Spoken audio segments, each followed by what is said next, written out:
স্বাগত জানাচ্ছি Bangladeshi bank info চ্যানেলে। আপনার বা আপনার পরিবারের কি কারো কৃষি ঋণ আছে? 10,000 টাকা পর্যন্ত মওকুফ হবে, এই খবর হয়তো আপনি ইতিমধ্যে শুনেছেন।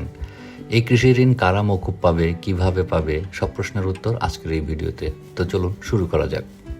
অনেকেই জিজ্ঞেস করছেন যে সব কৃষি লোন থেকে কি 10,000 টাকা মওকুফ হবে? এর উত্তর হচ্ছে না, সব কৃষি লোন থেকে 10,000 টাকা মওকুফ হচ্ছে না।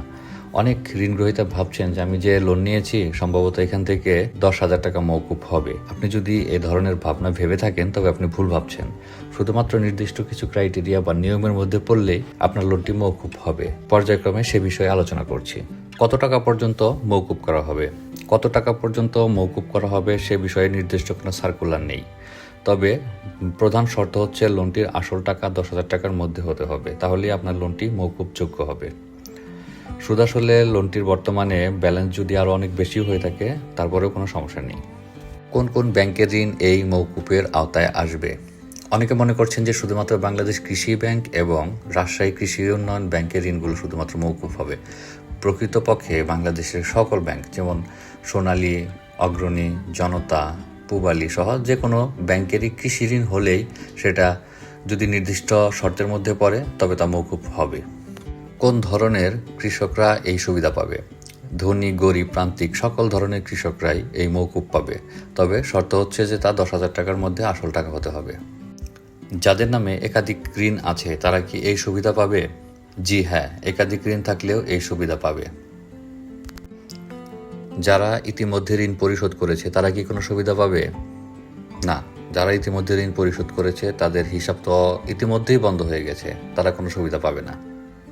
10,000 টাকার বেশি ঋণ থাকলে কি হবে? সুদ আসলে 10,000 টাকা বেশি হলে মওকুফ পাওয়া যাবে, তবে আসল টাকা 10,000 টাকার বেশি হলে তা ঋণ মওকুফের আওতার মধ্যে পড়বে না। সুদ সহ মওকুফ হবে নাকি শুধুমাত্র আসল টাকা বা শুধুমাত্র সুদের টাকা মওকুফ হবে? সুদ আসলে সম্পূর্ণ মওকুফ হবে। কোন সময়ের ঋণ এই সুদ মওকুফের সুবিধার মধ্যে আসবে? যে সকল ঋণ ইতিমধ্যে খেলাপি হয়েছে সেই সকল ঋণ। কবে নিয়েছে সেটা কোনো শর্ত নয়। 10,000 টাকার মধ্যে কৃষি খাত ব্যতীত অন্য কোনো খাতের ঋণ মওকুফ করা হবে কি?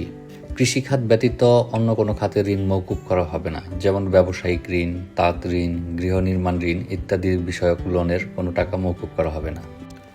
কৃষককে কি আলাদা করে আবেদন করতে হবে এবং কি কি কাগজপত্র লাগবে?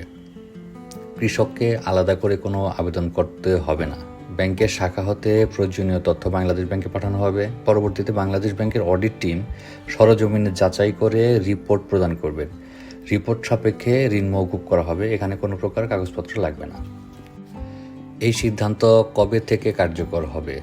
এই সিদ্ধান্ত কার্যকরের নির্ধারিত কোনো সময়সীমা সরকারের হাতে দেওয়া হয়নি।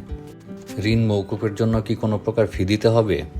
ঋণ মওকুফের জন্য কোনো প্রকার ফি দিতে হবে না। যদি কেউ ঋণ মওকুফের জন্য অর্থ দাবি করে তবে বুঝবেন আপনি প্রতারকের খপ্পরে পড়েছেন। কিভাবে জানবো যে ঋণ মওকুফ হয়েছে? ঋণ মওকুফ হলে ব্যাংক হতে চিঠি আসবে অথবা ব্যাংক হতে মৌখিকভাবে জানানো হবে। আজকের এই ভিডিওতে যে বিষয়গুলো আলোচনা করা হয়েছে তারপরেও যদি আপনার আরও কোনো প্রশ্ন থেকে থাকে তবে কমেন্ট বক্সে কমেন্ট করতে পারেন। আজকের মতো বিদায় নিচ্ছি, ভালো থাকবেন। আসসালামু আলাইকুম।